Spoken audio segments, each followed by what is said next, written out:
Wala ng bagyo, kaya pwede nang makapamasyal. At kung trip niyo po ay wakeboarding, food trip at simpleng pag-relax-relax, pues may bagong pasyalan na hindi na kailangan bumiyahe ng malayo. Ito po, panoorin ninyo. Maaliwalas na paligid, malamig na tubig, at syempre, non-stop wakeboard action.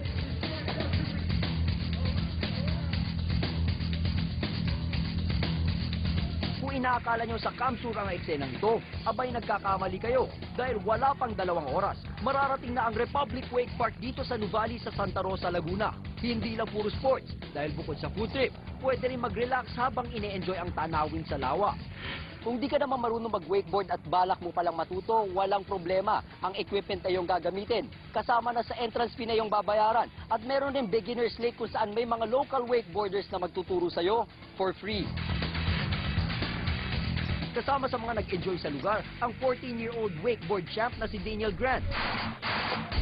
At ang number 2 ranked female wakeboarder of the world na si Angelica Schreiber. Definitely this new wake park, it's super cool, like it's super high, so it's really poppy and the obstacles are just amazing. I can see there's a lot of girls coming up in the sport that are Filipinos, which is good to see.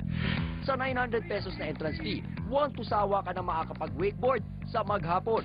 Renz Ongkiko, News 5.